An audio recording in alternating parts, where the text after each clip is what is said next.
नमस्कार, स्वागत है आपका जनतंत्र टीवी पर और मैं हूं आपके साथ जोहे सिंह। पश्चिम बंगाल में वोट कटने के बाद सियासत तेजी से गर्मा गई है। एसआईआर के तहत अकेले 58 लाख वोटों के कट चुके हैं। वोट जो है वो कट चुके हैं और इसी के साथ राज्य की राजनीति एक बार फिर हिंदू मुस्लिम ध्रुवीकरण की तरफ बढ़ती दिखाई दे रही है। माहौल इतना संवेदनशील हो गया है कि सांस्कृतिक मंच भी राजनीति से अछूते नहीं रहे। पूर्वी मिनादपुर में एक कार्यक्रम के दौरान मशहूर गायिका ने जैसे ही भक्ति गीत गाया, उस पर आपत्ति जताई गई और कहा गया कि केवल सेक्युलर गाने गाओ। सवाल यह है कि क्या बंगाल में अब वोट, आस्था और अभिव्यक्ति तीनों चुनावी औजार बन चुके हैं। बंगाल की राजनीति को साफ तौर पर हिंदू मुस्लिम नैरेटिव की दिशा में मोड़ दिया गया है और इस पर चर्चा भी करेंगे, लेकिन उसके पहले ये रिपोर्ट देखिए। गाने पर बवाल, सियासत तेज, 58 लाख वोट कटे, आस्था बनाम सत्ता की लड़ाई। ताजा विवाद पूर्वी मिदनापुर के भगवानपुर से सामने आया है। यहां एक निजी स्कूल में आयोजित कार्यक्रम के दौरान मशहूर बंगाली गायिका लगनजीता चक्रवर्ती के साथ कथित तौर पर बदसलूकी हुई है। आरोप है कि कार्यक्रम आयोजक और स्कूल के मालिक महबूब मलिक ने उनसे मंच पर जागो मां जैसे गीत गाने से रोकते हुए सिर्फ सेक्युलर गाने गाने का दबाव बनाया। विरोध करने पर कथित तौर पर उनके साथ दुर्व्यवहार किया गया और हमले की कोशिश भी हुई। मामले ने तब तूल पकड़ा जब गायिका ने आरोप लगाया कि शुरुआत में पुलिस ने शिकायत दर्ज करने से इनकार कर दिया। बाद में दबाव बढ़ने पर आरोपी की गिरफ्तारी हुई। लेकिन इस घटना ने एक बड़ा सवाल खड़ा कर दिया। क्या बंगाल में कलाकारों की अभिव्यक्ति की आज़ादी भी अब आस्था और पहचान की कसौटी पर तय होगी? बीजेपी ने इस मुद्दे को सीधे चुनाव से जोड़ दिया है। बीजेपी नेता शकुनदेव पांडे का आरोप है कि बंगाल में कट्टरपंथी दबाव बढ़ रहा है और यह तय किया जा रहा है कि कौन क्या गाएगा, क्या बोलेगा। बीजेपी का दावा है कि जब एक तरफ एसआईआर में 58 लाख वोटरों के नाम काटे जा रहे हैं और दूसरी तरफ ऐसे सांस्कृतिक विवाद सामने आ रहे हैं तो इसे सहयोग नहीं माना जा सकता। सवाल यह है कि क्या चुनाव से पहले ध्रुवीकरण की जमीन तैयार की जा रही है? राज्य में एसआईआर के तहत 58 लाख लोगों के वोट कट चुके हैं और इसी के साथ बंगाल की राजनीति में अविश्वास और ध्रुवीकरण की लकीर और गहरी हो गई है। फिलहाल टीएमसी की ओर से कोई आधिकारिक प्रतिक्रिया सामने नहीं आई है, लेकिन बंगाल की राजनीति में तस्वीर साफ होती जा रही है। चुनाव नजदीक है और लड़ाई अब सिर्फ सत्ता की नहीं बल्कि पहचान, आस्था और वोट बैंक की भी बनती जा रही है। ब्यूरो रिपोर्ट, जनतंत्र टीवी।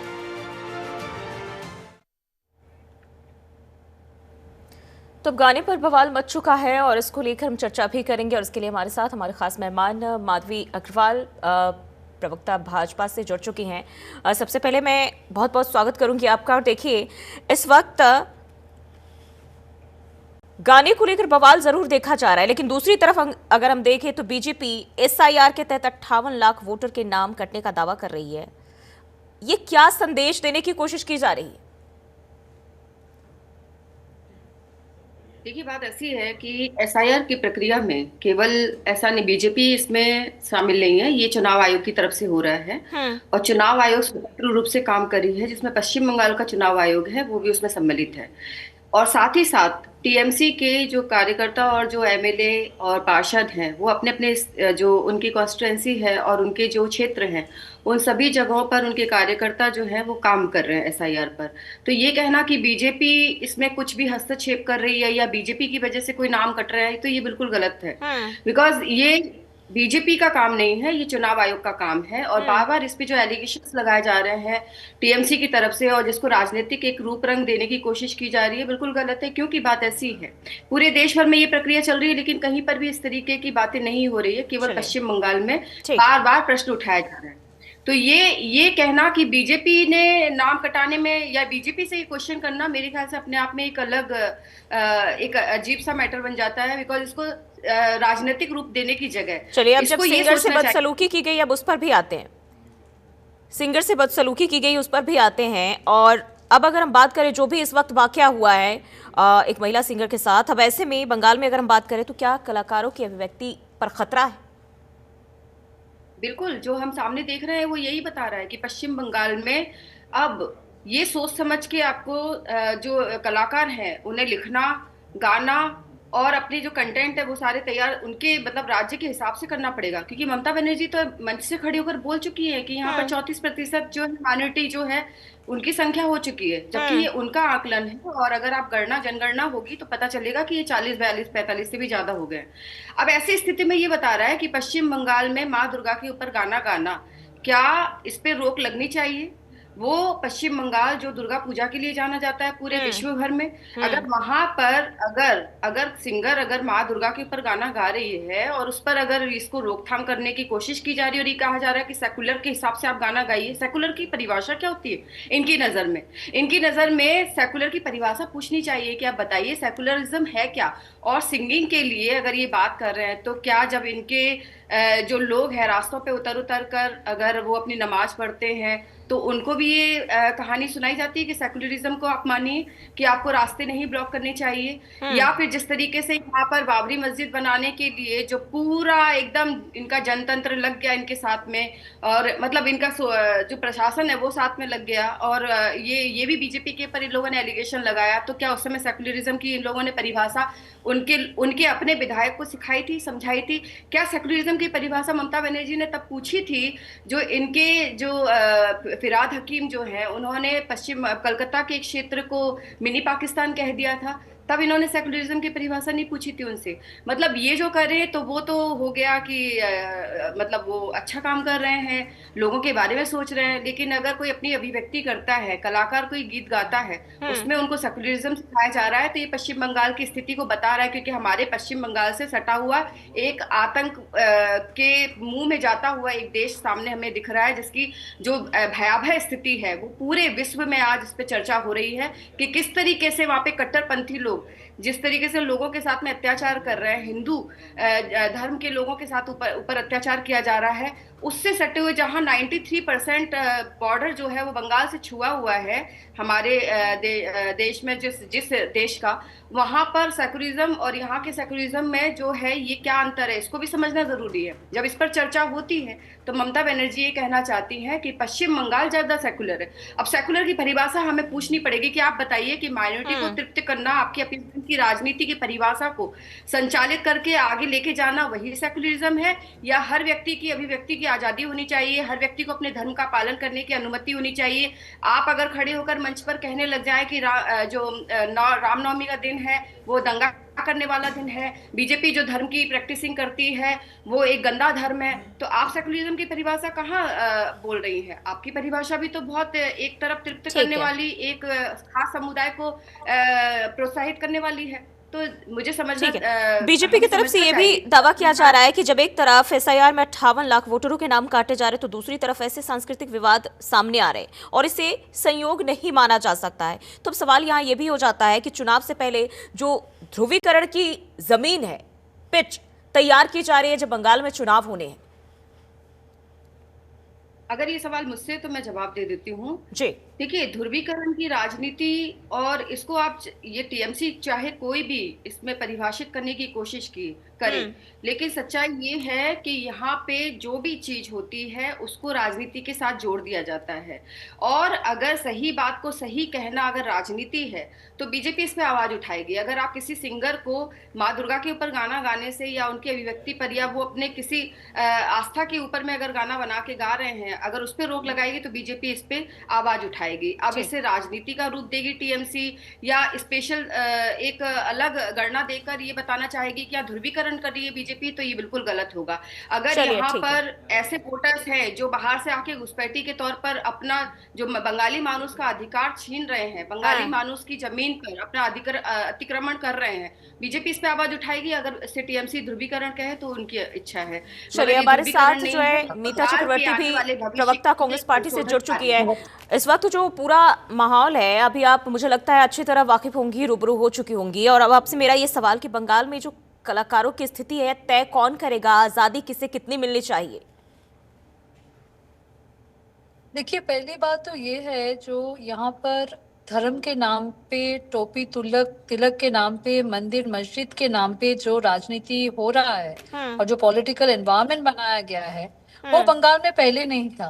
बंगाल में यहाँ पर हम लोग जो हिंदू है वो भी हम लोग गाना गाते थे, अल्लाह पानी दे मेघ दे, हम लोग ये गाना गाते थे। जो मुसलमान भाई बहन है वो भी जागो माँ गाना गाते थे, दुर्गा पूजा में शामिल होते थे, पैंडल हॉपिंग करते थे। तो ये बंगाल कहाँ से आ गया जहां पर 65 कम्युनल राइट्स रजिस्टर्ड हुआ है पिछले 1-2 साल में, और इतने सारे दंगे के खबर आ रहा है, यहाँ पर ऐसे कम्युनल टेंशंस आ रहा है, और जहां पर जो हमारे लीडर्स है, लीडर ऑफ ऑपोजिशन जो कि एक कॉन्स्टिट्यूशनल पोजीशन है, वहां पर रह के शुभेंदु अधिकारी बोलते हैं कि हम सिर्फ हिंदू के बात करेंगे क्योंकि हिंदू लोग हमें वोट देते हैं, हम किसी और के बारे में बात नहीं करेंगे। और वहां पर हुमायूं कबीर है जो कि एक्स एमएलए है टीएमसी से, वो बोलते हैं कि हम लोग हिंदू को मार के भागीरथी नदी में फेंक देंगे। ये पॉलिटिकल लोग हैं, इलेक्टेड रिप्रेजेंटेटिव्स है। यहाँ पर बीजेपी के जो स्टेट प्रेसिडेंट थे सुकातो मुजुमदार, उन्होंने प्रेस में स्टेटमेंट दिया था कि आप मुर्शिदाबाद छोड़ के बगल वाली डिस्ट्रिक्ट नदिया में आ जाइए, नदिया में हिंदू मेजोरिटी है। लेकिन कांग्रेस पार्टी, ठीक है नीता जी, कांग्रेस पार्टी खुद को सेक्युलरिज्म पार्टी कहती है, तो अब इस तरह के मुद्दों पर चुप्पी क्यों? कांग्रेस पार्टी सिर्फ सेक्युलर पार्टी अपने आप को बोलते नहीं है, हम लोग we live the secular dream, क्योंकि हम लोग इस देश की कॉन्स्टिट्यूशन के ऊपर यकीन रखते हैं और सेक्युलरिज्म हम लोग is a way of life for us. तो फिर बंगाल जैसे इतने बड़े मुद्दे पर अभी जो वाकया हुआ है, इस पर आवाज इतनी कमजोर क्यों है? सवाल क्यों नहीं उठाए? नहीं, आवाज बिल्कुल कमजोर नहीं है, ये बिल्कुल नहीं होना चाहिए। Lagnajita Chakraborty is a very popular singer here, वो जाके जागो माँ जागो शक्ति बिल्कुल गा सकती है, इसमें सेक्युलरिज्म ढूंढने की कोई जरूरत नहीं है। जैसे हम लोग अल्लाह पानी दे अल्लाह मेघ दे हम लोग गाना गाते हैं, बहुत पॉपुलर गाना है। ये वही बंगाल है,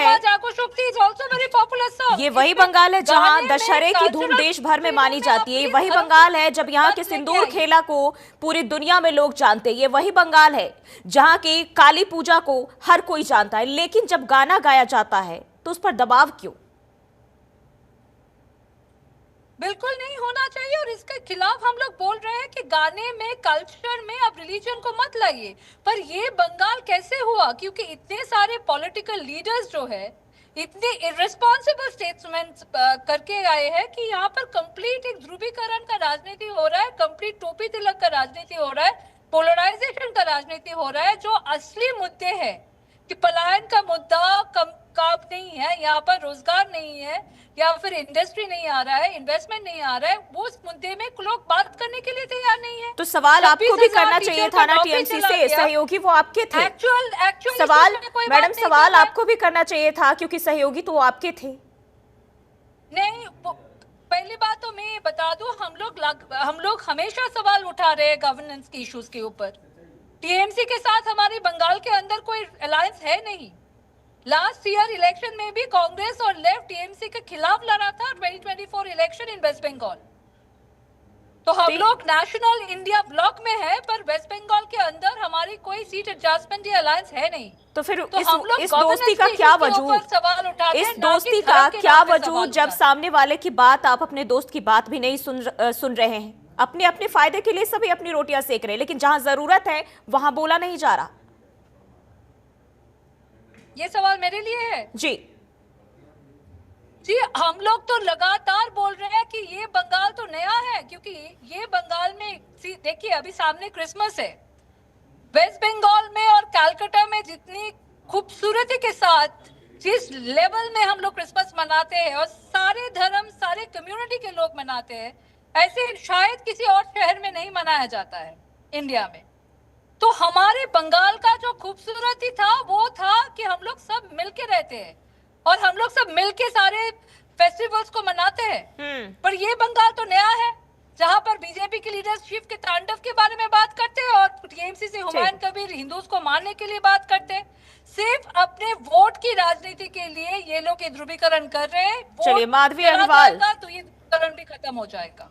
माधवी अग्रवाल, ऐसा है जी, बंगाल में बीजेपी कह रही कि आस्था को दबाया जा रहा है, लेकिन सवाल यहाँ ये भी आपके लिए भी उठता है कि चुनाव आते हैं इस तरह के मुद्दे उठाना बीजेपी इसके जरिए क्या संदेश देती है?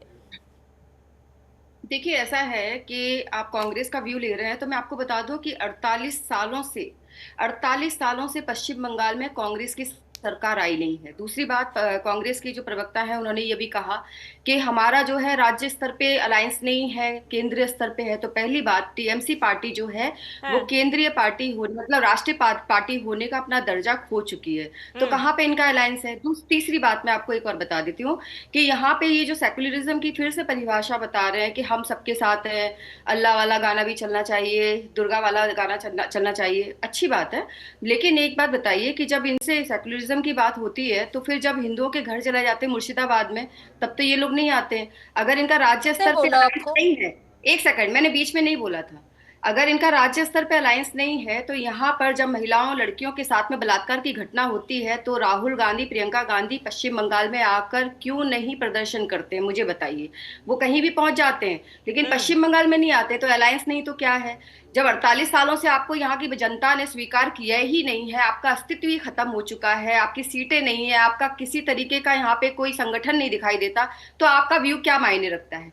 दूसरी बात, मैं अगर मैं कहती हूँ कि आपने मुझे एसआईआर की बात पूछी, तो मैं फिर से एक बार छोटा सा विवरण दे देती हूँ कि राज्य में 100% इन्यूमरेशन फॉर्म का वितरण हो चुका है, जिसमें से 99.96% का डिजिटलाइजेशन भी पूरा हो गया है।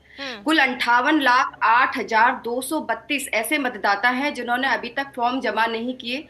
इसमें से 24,18,699 मृत मतदाता पाए गए। 12,01,462 लापता, जिनकी कोई मतदाता में सूची में नाम ही नहीं था। 19,93,087 एक जगह से दूसरी जगह स्थानांतरित हो गए, ऐसे मतदाता भी थे। ये सूची आपको जो है डेटा पे मिल जाएगी, अगर आप जाएंगे चुनाव आयोग के डेटा में तो आपको मिल जाएगी। 1,37,575 फर्जी मतदाता पाए गए हैं और 57,509 अन्य श्रेणी में आते हैं। तो ये बिल्कुल साफ सुथरा एक डेटा है जो आपको ऑनलाइन पे मिल जाएगा। इसमें किसी तरीके का बीजेपी का कोई हस्तक्षेप नहीं है। ये वही आंकड़े हैं जो कि यहाँ की मतगणना, यहाँ की वोटर लिस्ट, यहाँ के वोटर्स जो हैं उनके द्वारा, उनके फॉर्म है उसके द्वारा ये सारी चीजें आई हैं सामने। तो बीजेपी का नाम देकर ध्रुवीकरण कहना या बीजेपी अपनी पार्टी जीतना चाहती है, ये बिल्कुल बेकार की बात है। क्योंकि मुझे ऐसा लगता है कि बहुत सालों से अभी तक जनगणना हुई नहीं है।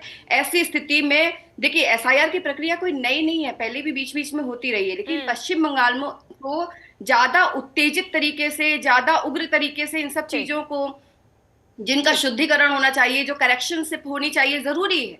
हर राज्य में, हर देश ये चाहता है कि उनके समय समय पर ये सारी चीजों का करेक्शन होना चाहिए। अगर ये चीजें हो रही है तो इस पे आवाज उठा के इसको राजनीतिक रूप देना, ये अपने आप में प्रश्न चिन्ह बनाता है कि आपको डर किस चीज का है, किस चीज का डर है भाई? जवाब दीजिए। अगर सही चीजें साथ ही साथ उन्होंने ये भी सवाल उठाए हैं कि अब जब कांग्रेस पार्टी को बंगाल में जाने की जरूरत है तो यहाँ वो नहीं घुसते हैं, यहाँ प्रदर्शन नहीं करते हैं, यहाँ वो हल्ला नहीं बोलते। क्या खेला हो इससे डर लग रहा है आपको भी? अच्छा, मैं थोड़ा जवाब दे दूं। जो बीजेपी का प्रवक्ता है उन्होंने अभी बताया कि 58,20,000 नाम डिलीट हुआ है और इसमें बहुत सारे ऑब्जर्वेशन है, पर मैं सिर्फ एक चीज बताती हूँ। शुभेंदु अधिकारी ने ये बताया था कि हमारी यहाँ पर 1,20,00,000 बांग्लादेशी घुसपैठिया है। कभी ये बताया गया था कि रोहिंग्यास है, 1 करोड़ के ऊपर रोहिंग्यास है। अभी इलेक्शन कमीशन तो एक इंडिपेंडेंट इंस्टीट्यूट है, वो बीजेपी का फ्रंटल सेल या डिपार्टमेंट तो है नहीं। फिर भी ऐसे ही लगता है कि बीजेपी वाले इलेक्शन कमीशन ऑफ इंडिया के स्पोक्स पर्सन बन के उनको हमेशा डिफेंड करने की काम करते हैं। तो ये डेटा कहां से मिला नहीं पता। अभी जब 58,20,000 नाम डिलीट हुआ है, जिसमें 24 लाख डिजीज्ड है और 20 लाख दूसरे राज्य में है, तो मेरा एक सवाल जरूर रहेगा इलेक्शन कमीशन ऑफ इंडिया के पास कि कितने घुसपैठिया मिला आपको बिहार में? तो पश्चिम बंगाल में चुनावी सरगर्मी के बीच अब सियासत सिर्फ विकास या रोजगार तक सीमित नहीं रह गया है, अब ये आस्था, पहचान और आजादी तक पहुंच चुके हैं। बहुत बहुत शुक्रिया आप दोनों मेहमानों का हमारे साथ जुड़ने के लिए। और फिलहाल के लिए चर्चा में बस इतना ही। देश और दुनिया की तमाम खबरों के लिए बने रहिए हमारे साथ।